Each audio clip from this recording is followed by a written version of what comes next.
Hello, everyone, and welcome to the Roundup here on BloodbowlLive. Here to go through all of the week's action from the A&DBBL Season 9. We have got 8 games to go through this week. It looks like 9, but one of them is technically still going, so we'll cover that next week. So 8 games to go through, and Mr. Scott Bryant, Mr. Tom Hovell are both here to drag me through it. And if I'm being honest, do most of the heavy lifting this week. Let's call a spade. I'm shattered, but it's my own fault. So let's just dive straight into the first game. Which I haven't even got prepared on the screen. And the first game is Zorna Skoldarisar versus the Melton Mud Packers, and it was a 1-0 win for the Snotlings. 5 injuries and a death for the Snotlings, but they did enough to take the victory here. No Hackflem and Morg this time. Instead, it was Hackflem and Varag coming in to help the Snotlings against a Chaos Dwarf team that had just come off the back of 2 very, very good results. Tom, we will come to you first this week. Good afternoon, sir. The Snotlings in this group, you've yet to play them. They're currently 2 for 2. They've beat me. They've beaten Scott. We know how good Snotlings can be with enough inducements, especially when Hackflem and then a big strong player comes in, and Andy is kind of utilizing that to perfection this season so far. Yeah, absolutely. I think these Snotlings and Andy's team is not the only one are becoming a bit of a menace by the looks of things, especially in our group. It looks on paper quite a good match. You know, they clearly, unfortunately, Scott lost, but on the positive side, there seems to be a lot of SPP. And looking at his team now, he's been incredibly fortunate with the random skill rerolls. So he's now got multiple block on a dwarf blocker. He also got Frenzy and Wrestle on a hobgoblin, Dirty Player on a hobgoblin, and Block on a hobgoblin, all random.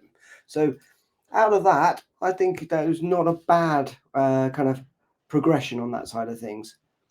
Yeah, the frenzy wrestle hobgoblin that he's now got. That's a good kind of chuck it in and see what happens piece now for the rest of his season. So maybe whether they're the skills he wanted, I'm not sure, but they sort of will come in handy in this build. He's been quite methodical, like you said, on the other ones.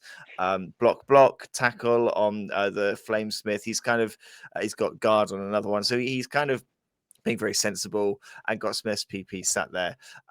Scott, on the Snotlings, then we've kind of seen we've seen inducements be so key for Snotlings in the past in kind of different builds. I guess the only kind of difficult thing possibly for Andy's team, he's got 2 good results, but obviously the SPP is a bit lacking because these stars are doing a lot of heavy lifting. Good evening, Christopher. Good evening, chat. Good evening, everybody. Good evening, Lord Pat van der East, our international correspondent. Agree with everything Tom said. Sometimes when the dice are not going your way, and from what I understand, speaking to both coaches as well, the dice were just not going the way of the Chorfs as well. Yes, they were getting the hits. Yes, they did get the 5 casualties, which looks good, but they just weren't managing basically to kill enough Snotlings.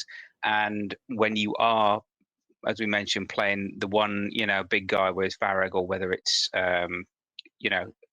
one of the superstars together with Hackflem, it's always a very dangerous precedent because the Snotlings can score from anywhere. However, when the Snotlings score, it's the stars that tend to do the scoring. So you're absolutely right, Chris. How much longevity is left in this? Because you will come up against a team who will be able to handle Hackflem. They will be able to handle, most of the star players as well. And is there? I think it's a fair point. Is there a risk of becoming over reliant on the gimmick of having the 2 big megastars in the team as well? Even in Mark in chat as well. So yeah, I think it's one of those games. Obviously, Scott Acredes coming off 2 good wins and a very challenging draw from Mr. Hovell himself there. And we had talked about this last week, the consistent theme that we talk about in season 9. Anyone can be anyone on their day. And again, we've seen that happen again today. So season's still very much, open for Scott in terms of he's got a good solid base now to still go on for the rest of the season and maintain that momentum. As Tom rightly said, some very good skills around which he can base some key players. The question I think for Andy really, he's put in chat, it's a soulless team. Yeah, can it continue? Can it continue to be soulless when some soul is needed? Andy in the chat, saying it is a bit game breaking. Lots of one dices that didn't go in the Dwarfs' favor. Snotlings are a team that can do this, and you have to give credit to Andy. He is doing it very, very well, and I think other stunties around are going to be looking at this as the stunty team to beat for the Stunty Cup, and it's the only team in this group as well with 100% record after his 2 games. So. It will be very interesting to see how he can continue. Sure that Scott will be able to bounce back as well after some very good results in this group. Let's move on to the next game then, and the Tipsy Tankards, another storming result for them, a 4-0 victory against Reckham AFC. I mean, look at these stats: 32 SPP, 8 casualties. They took a bit of a beating themselves, but they have absolutely gone in. And Scott, this Tipsy Tankers team is one that we're familiar with. It's one we've seen before. It's come back after a break, and Robert is absolutely storming his games so far. He's getting exactly what he needs early on in the season. In this one match, Robert has got more SP than I've got in 4 matches in the season today. That's how devastating it is. It's like, so gotta doff your cap to Robert there. You've got to beat the team in front of you, and Mr. Norman is the prince of bringing catastrophe, mayhem, and that absolute je ne sais quoi to the tabletop as well. Having the Fire Belly, the mascot, the Runesmith, the Hot Pot, and 2 of the coaching staff as well.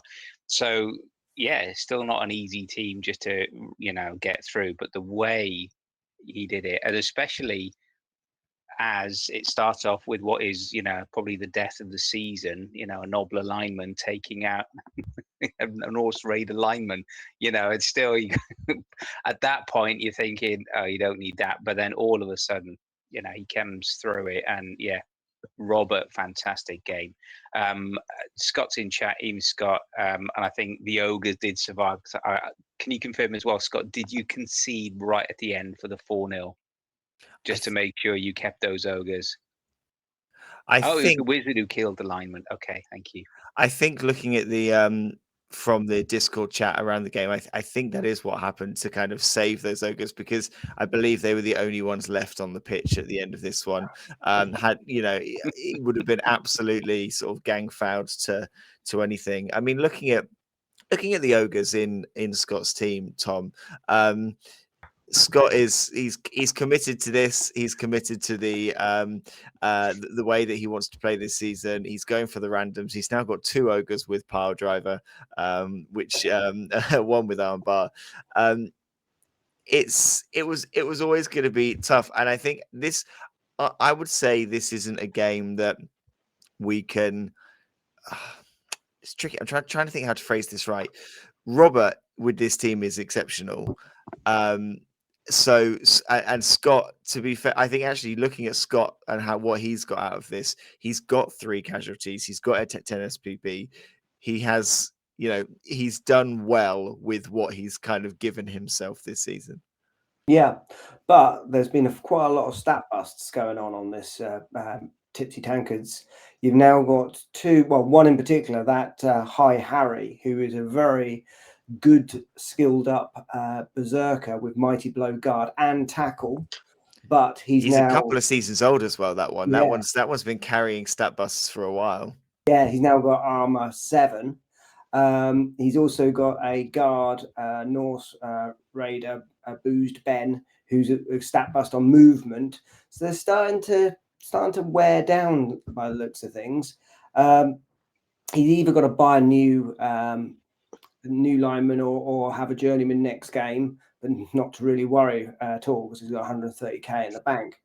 But yeah, it's you know, you look at this and think, oh, good grief, there was a massacre. Was the ball even on the pitch at some points? It just looks like there was stat busting on both sides, deaths on both sides. So good fun was had by all.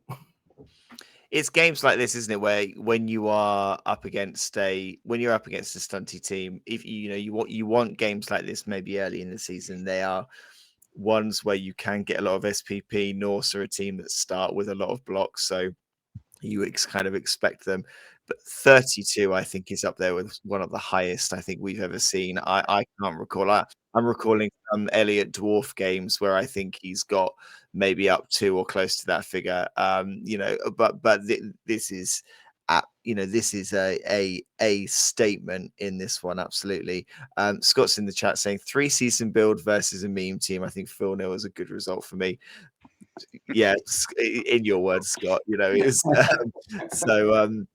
well done to Robert. A phenomenal result here, and as always, I think we always have to give a little shout out and well done to Scott. He always leans into a gimmick, and it is really entertaining to kind of see how it progresses through the season. And I reckon both coaches had a great time in this game, regardless of the results. So well done to you both for a very strong game there. We will move on to Skix's Carrying Pieces versus In for a Penny, In for a Pound, and a 2-0 victory for Ash and his Lizard Man team, taking away the 3 points here. Not many casualties coming in for the Lizards, but a much needed 2 points after some trickier games for Ash this season.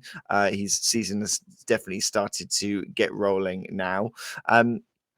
James, new to this season, taking the mascot and taking, is that a keg as the other inducement? A mascot and a keg. Yeah. So a pretty solid choice there.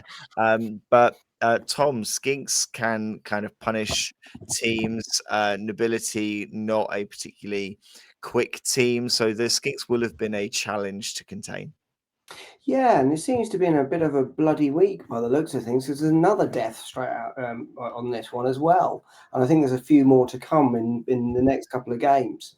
So yeah, it's an interesting one, this, because they've clearly been getting some nice SPP. Both teams have been playing a few games, so I think they've 1, 2, 3, 4. So there's 4. I think they're both equal on the number of games they've played. Yeah, so they've kind of equaled on both number of the games they've played.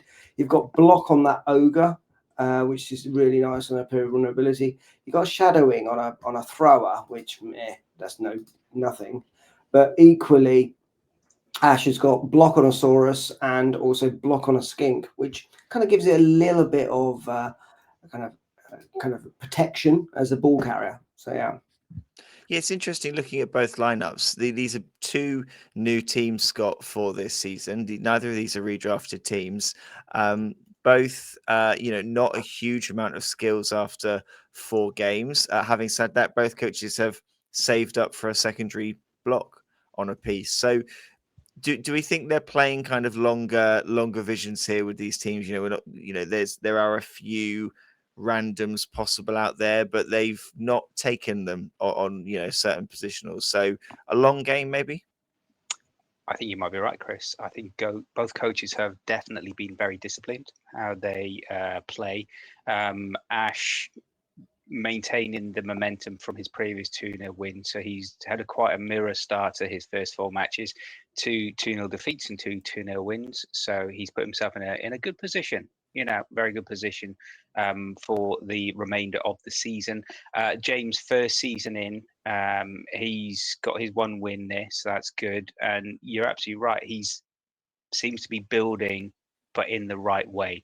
Not, and I wouldn't be surprised, and I would hope that when they've got a few more skills, that we do see the Imperial Nobility come back into the league as well, because I do think they are a very missed team. And just a reminder for all coaches as well, even after you've played your 7 matches in your division, there is still the knockout for the top 4 and the bottom 4. We have the championship and the conference.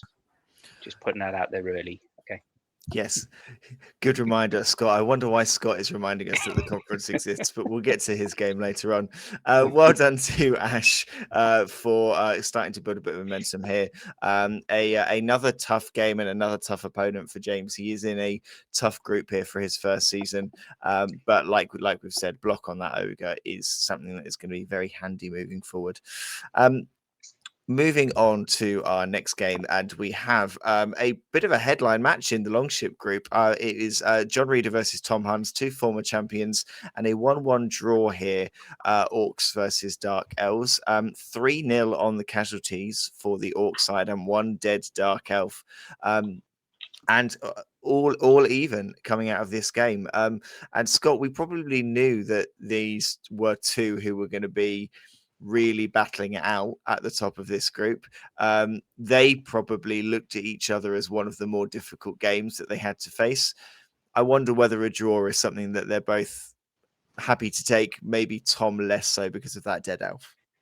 Well, actually, I thought exactly the same as you, Chris, when I saw the tour play feed. If you look at the feed, John had, you could tell the narrative played out as you'd expect, especially when you saw the inducements. Bomber and Nobler both on the pitch as well. Nobler doing what he does best, fouling. You know, one injured journeyman, one a dead Dark Elf, you know, already by turn 5. So it did feel that the Orcs were going to, you know, take it. I saw that, you know, then they had, okay, the Blitzer scored on turn 8. Was this going to be you know, the 1-1 classic, or was it going to be a 2-1 grind? How was going to do it? So when I saw the fact that Tom had scored with his Witch Elf on turn 10, to me it suggested I was expecting at that point this to be the classic 2-1, you know, to Mr. the man, the myth, the legend, Mr. John Reader. However, speaking to Crades and a few people as well about this, it sounds that Mr. Tom Huns was embracing ridiculous levels of elvish bullshittery, and he was doing things with his dice, as in rolling them, nothing else. But he was rolling some incredible things on dice in terms of, you know, edge, leaping, jumping, all that good stuff as well. And from what I understand, I think John was slightly relieved to actually come away with the draw, despite it not looking like that. So even though that there were 3 elves injured, you know, off the pitch as well, I think it was one that actually the elves could have won and possibly should have, maybe on another day, you know, would have gained that as well. So I think from both coaches' perspective, happy to take the 1-1 draw, happy to move on as well. Yeah, some nice goal there in terms of earnings, which will always help in terms of the team development. So I don't think tour play reflect actually how the match went as well. Just seeing who's in chat at the moment. Yeah, Good evening, John Mr. is Reader. in. Yes, John is in chat and confirming he's happy with the draw in this one. Tom, as a fellow Orc coach this season, the choice of the 2 star players, bringing in Bomber and Noblar, having those 2 additionals there.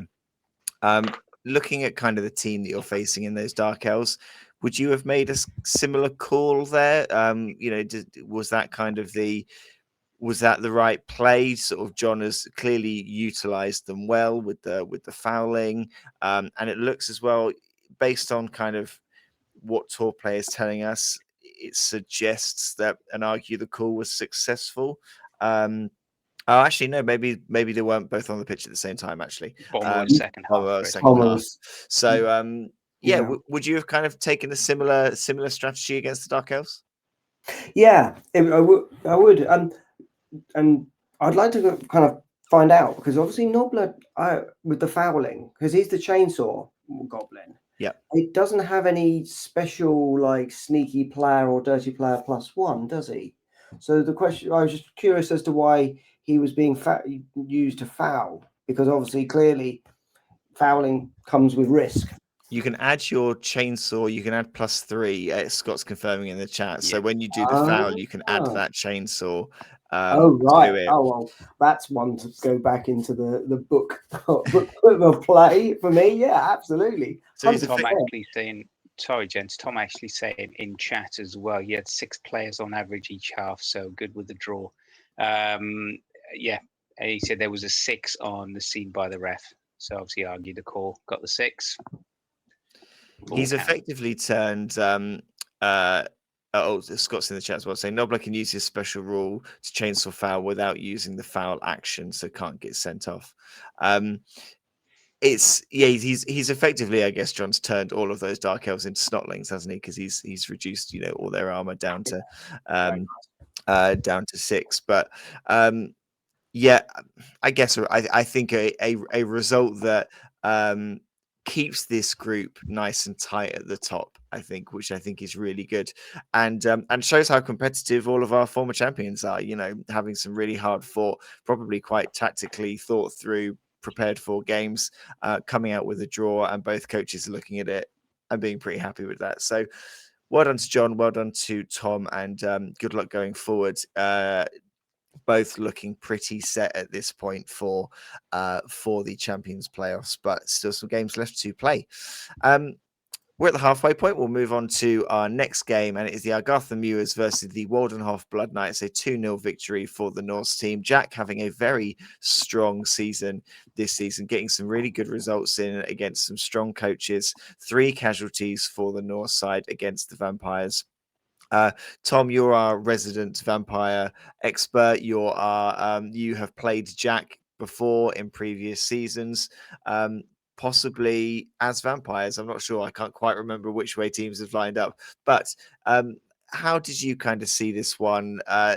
Mitch has had a maybe slower start to the season than he would have hoped. Been a bit unfortunate. Yeah, I had the pleasure actually sitting pitch side to watch this one. It was, I have to say, both coaches at the end of it looked exhausted. There was a lot of thinking things through, and I think it's that idea that Jack's fantastic Norse team are fully kitted out to the max on skills against vampires, which on days can be fantastic with all that edge and strength and armor being quite high. So unfortunately for Mitch, a lot of the time the dice just weren't in his favor in this game. There was lots of kind of thought going in on this one, so it wasn't a walkover as Jack would have liked, I suppose. He did get lucky very early on in causing a number of casualties, but it was a great game, and I think both coaches looked like they had a great time. Jack in the chat saying focused on removing the vampires the whole game. Thrower was KO'd for the entire game, taking 19 SPP from a 2-0 win is a very, very good position to be in. Scott, let's have a little look at Jack's Valkyrie. Legend status Valkyrie now. Catch, Dauntless, pass, strip ball, dodge, block, sprint, sidestep, frenzy, 22 touchdowns, 4 casualties, 2 completions. That is a piece and movement 8 as well. That is a player and a half. That's a very, very skilled up Valkyrie, to say the least.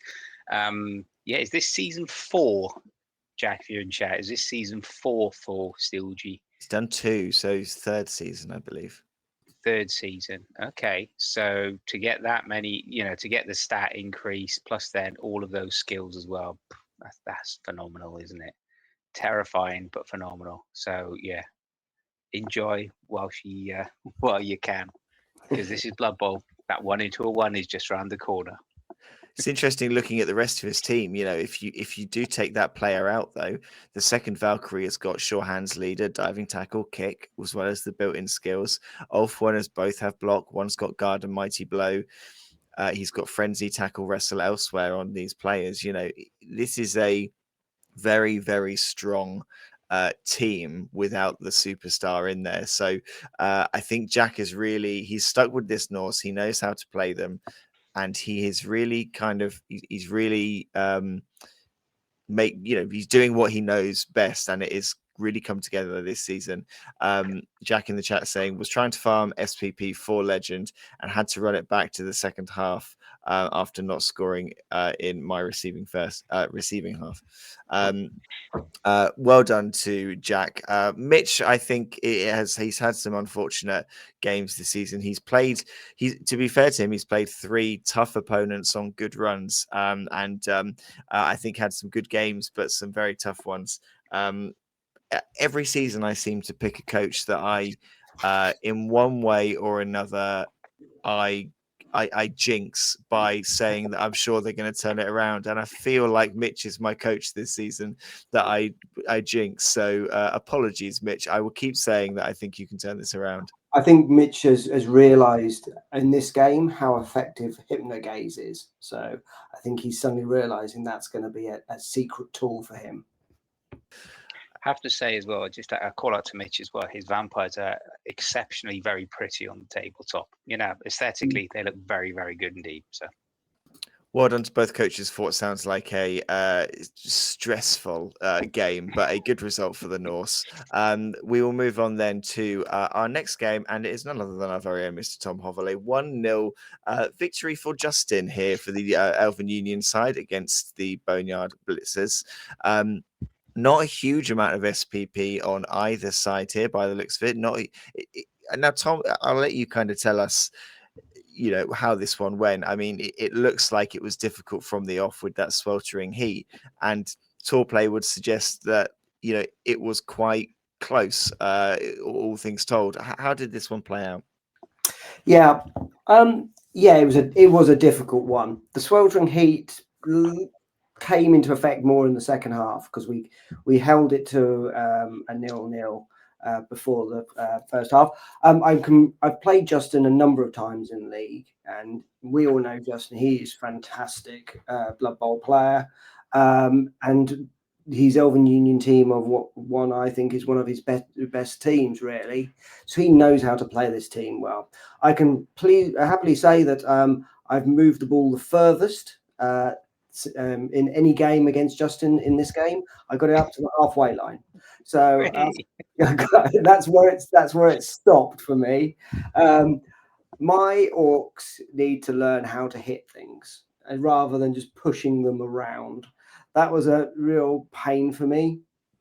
I had a lot of time that I could have got some great pals in, but just got pushers or skulls.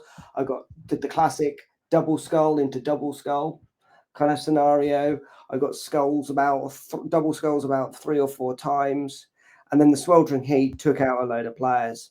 That casualty on turn 2 was my Mighty Blow Blitzer as well, so he was out for the game. So that was a bit of a shame. And even taking in an emotional support goblin to start fouling things didn't work out. And the first foul rolled doubles and nearly got sent off. So it was a bit of a shame, really. But I'm pleased that I only lost 1-0. Something I'm interested to know how the second half played out here, because Justin scored on turn 16, but in the lead up to that, we've got completions on turn 9, turn 10, turn 11, turn 12, and it's all from the same thrower. So that's clearly a 2-up handoff, 2-up pass, 2-up catch, 2-up handoff, 2-up pass, 2-up catch. Was this a case of securing the ball and just getting as much SPP on players as he could? That's it. He was in because of sweltering heat. He had the advantage of my players, my crucial players were off the pitch. So clearly he was like, well, if I score early, they're going to come straight back on, and it could flip the other way. So he held the line. I couldn't get around them because I just didn't have enough players, and he just kept a thrower and the catcher right at the backfield, just farming SPP. Scott, this Elven Union side of Justin's is very strong. They're only 2 games in, 1 win, 1 loss. He's sitting on a lot of SPP. They feel a little bit like they are 1 or 2 games away from exploding into a very difficult side to face. Yes and no. I'm a bit. I don't think I can say that wholeheartedly, Chris. I think they're very good. I think Justin knows how to do them, but I think they are still fallible. We saw that in the previous game against the Dark Elves. I thought it was a very brave move as Justin, if you look on turn 15, to foul with a 3-star blitzer. I thought that reminded me of a Tom Hovell doing that with his star player. So, we've seen that easily being sent off. If they hadn't had sweltering heat, would that have helped the Orcs a bit more? I don't know. I think Tom did well in terms of keeping Justin at bay for this long. Justin obviously had a game plan, try and max SP on his thrower. I think there is a bit of a side, rivalry this season, particularly for most completions as well. So that sounds like that could be one between the Elves and Skaven. But at the end of the day, I think Justin knew what he had to do, and he got it done. Scored turn 16, 3 points. Thank you very much indeed. Move on to the next one. Just before I forget, just good luck to Jack on his Nordic adventures that are happening and all those stuff that's happening. We will keep shouting you out, Jack, so keep listening. And good luck with all the exciting things you've got to look forward to over in the Northern Hemisphere, if that makes sense. Yeah. I'll shout now. Been a long day.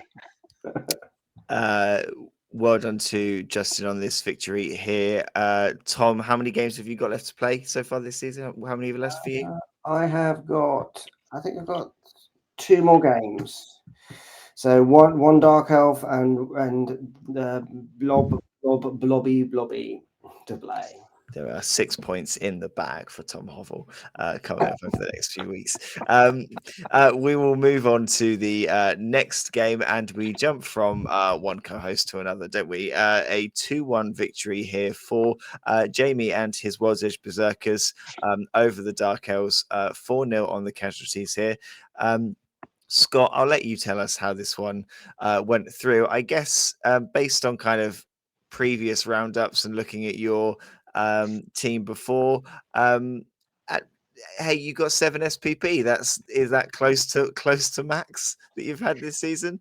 Yeah, it is, Chris. It is the max so far this season. It was first time I played Jamie, and I have to say, Sunday morning, so myself and Jamie playing, and just a shout out to JD and Mr. Norman playing on the table next to us. It was a very entertaining morning, purely for playing Blood Bowl as well and having a good laugh and giggle. Playing the Dwarves, it happens when Dwarves happen. I took a gamble on turn 2, managed to get the ball, with a one dice blitz. So got the ball, it pinged around and got it.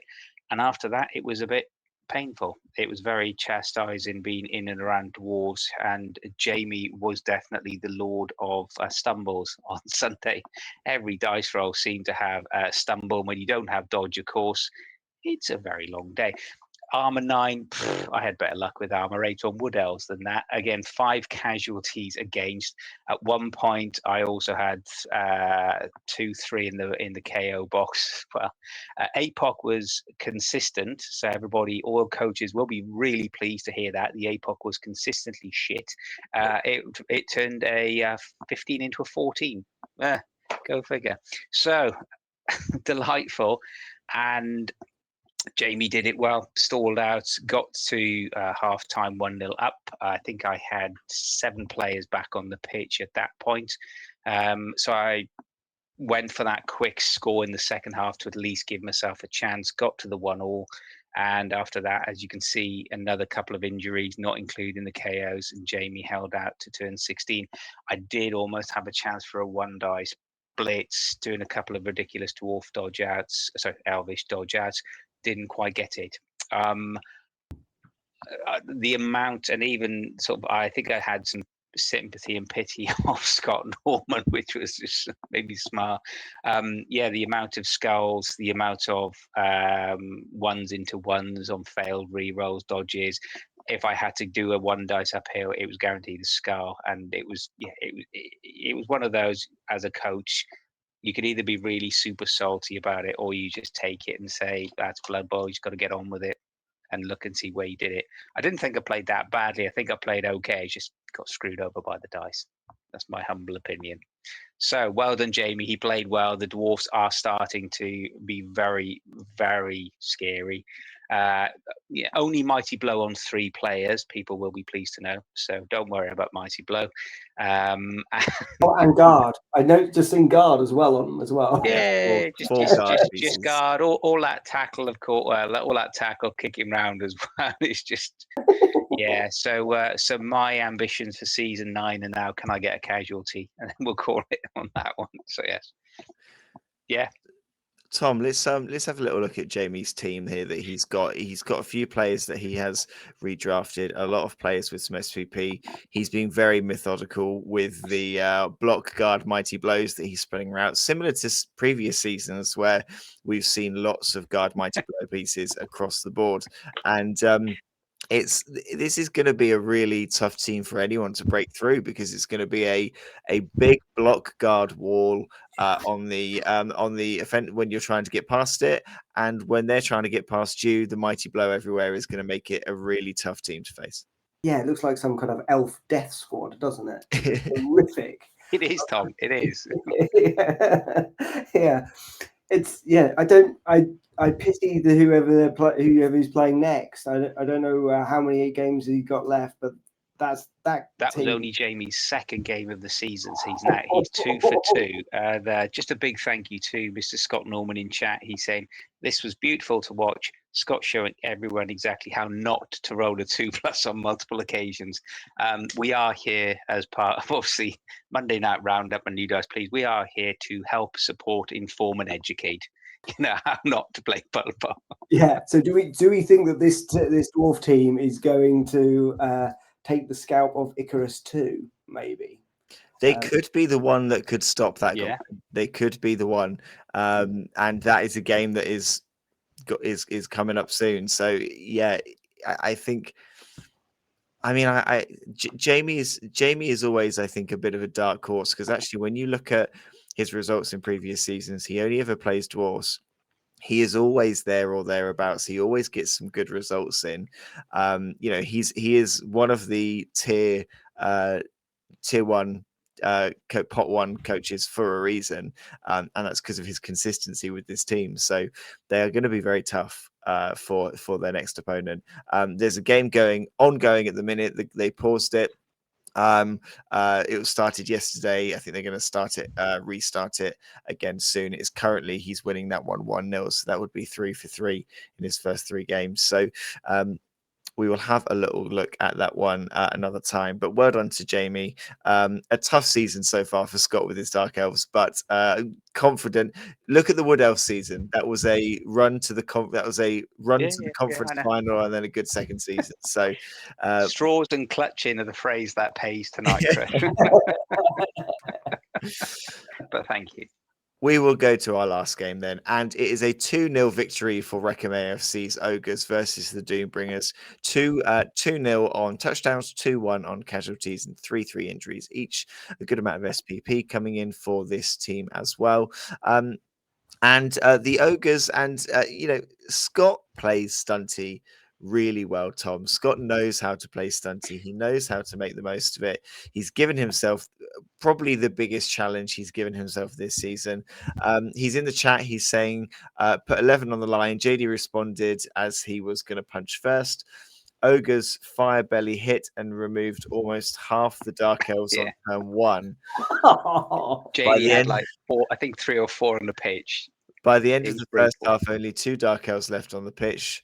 Reckham Inducements did some heavy lifting this match, but it was glorious. I mean, I wasn't actually gonna. I was not actually. I'm surprised Scott said that, because I thought he was going to keep that up his sleeve. It was such a beautiful thing. So I had the very, very good fortune of being on the table next to this. So to see that lineup of snotlings. And JD did exactly what I personally would have done, thinking, yeah, I'm just going to cream all lots of SP on this one and put it in the bank. But yeah, forgetting that. And JD said himself as well, he expected the wizard. He, was thinking, I don't have a cage, so it's not going to be that bad. And of course, the fire belly wizard just shoots fire from one side of the pitch to the other. Everyone was lined up and queuing for it, so it was very entertaining. But JD didn't give up. He was, he was still going. He did not give up, and kudos to both of them. So clearly, people need to start paying attention to that then, if that's happening. But equally, he took a wire drummer as well. So if you did stagger it, you could potentially push them into a line themselves, and then, well, can you use two at the same time? Can you use two I inducements? don't see any reason why you can't if you're using them within. I don't think there's anything that says like one of those kind of inducements is limited to one per turn. No, what I mean is, can you use the wire drummer to move them all into a line, and then the ogre firebelly? I would think so. I think so, yeah. I can't see why not. Gifting of beauty. There you go, Scott. You can try that next time. And just cause absolute havoc. The one thing I do like about it is that every time you see, you always know it's going to be a Scott game, even just by looking at the timeline. It just looks chaotic up there with the actual fouls going on and injuries, casualties, everything. But clearly wasn't a Dark Elf week, unfortunately. No, Dark Elf's having a tough week. I mean, here's the thing: JD's had some kind of unfortunate results this season. He's struggled a little bit, but he got a very good draw against Tom Huns, the other Dark Elf coach, in that game. So the results are there. He's sitting on a lot of treasury. He's got a good number of skilled players within the team. There's absolutely still the scope there for him to get some results and push his way up the table. When you're playing against so many inducements, it can be so tough. And I think we can't blame anybody for either sort of forgetting or miscalculating. The number of times I've caged up and forgot my opponent's brought a bomb with them, and then you get annihilated. I had a game a few seasons ago where I did my normal turn 8, keep all the skinks right back, and completely forgot that my opponent had a work drummer, and they've nearly all then got surfed off the back of the pitch. I just about escaped embarrassment there. So it can be very tough to come up against it, and Scott uses it very well. Scott knows these inducements. He knows how to make them work. He's clearly, sounds like he's set up in a way to lure an opponent into getting a particular setup, and there we are. So well done, Scott, for a good result. And I think, am I right that it's not their no, they did have a win earlier, so it's 2 wins now. Keeping the Stunty Cup alive with this Ogre team. Hard luck to JD. Good luck in your next games. I'm sure that there are some. There's a team. He's got a team there where there are some results to be had. Let's have a look at the standings then after those games. Like I said, there's one game ongoing, so we're not going to cover that. We will cover that next week when that is done. But looking at Dark Side, the Argartha Mewers moved to the top of the table with 6 games played. Various people below them. Only 1 loss out of 6 this season for Jack is a really good run for him. But he will have one eye behind him at some other coaches who have games to play and points to get. Disco Danger at in second, still in the Harlequins, still in 3rd place in this group. Vampires still looking for their first points, and Gnomes still looking for their first game as well. Looking at Longship, the draw by the top 2 teams means that Tom Huns stays at the top. 5 Rules of Dodge is top there on 11 points with 5 games played. 3 big player teams at the top of this group. Tom Huns, John Reeder, Robert Hanley up there, currently unbeaten and getting results in SPP. It's going to be very interesting when we come to the end of this group, who is going to take that top spot and what that means for the draw. Ash moves up into 4th place in this group, just ahead of the Ogres, who are just behind them on equal points. Goblins propping up the table in Longship. Middenheim, Luke still sits at the top, but it is starting to look a little bit close there. Relatively even on the games played. 8,866 points. I think it's going to be very difficult to separate some of these teams at the top here, especially with Dave Rue and Jamie with many games left to play. Looking at the kind of bottom half of that table as well, there are still a lot of games left to play here, so there's still lots of points to be had. Elf Preservation Society, Smoking a Power Cake, Wildermere Wasps, Wolverswampton Shamblers all could get some points and move themselves up.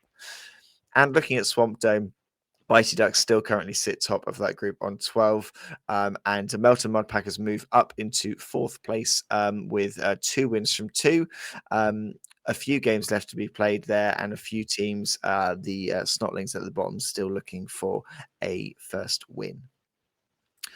That is all of the games that we've got this week. Thank you very much, Scott and Tom, for joining me to go through those. Thank you, everybody, for joining us. We will be back next week for another run through of all of the games that happen in this next week. We will try and bring you some of those live as well. I know we haven't had a live stream over the last week or so, but we will try and bring you some live games from the shop as well. So keep an eye out for that. Thank you, everybody, and we will see you next time.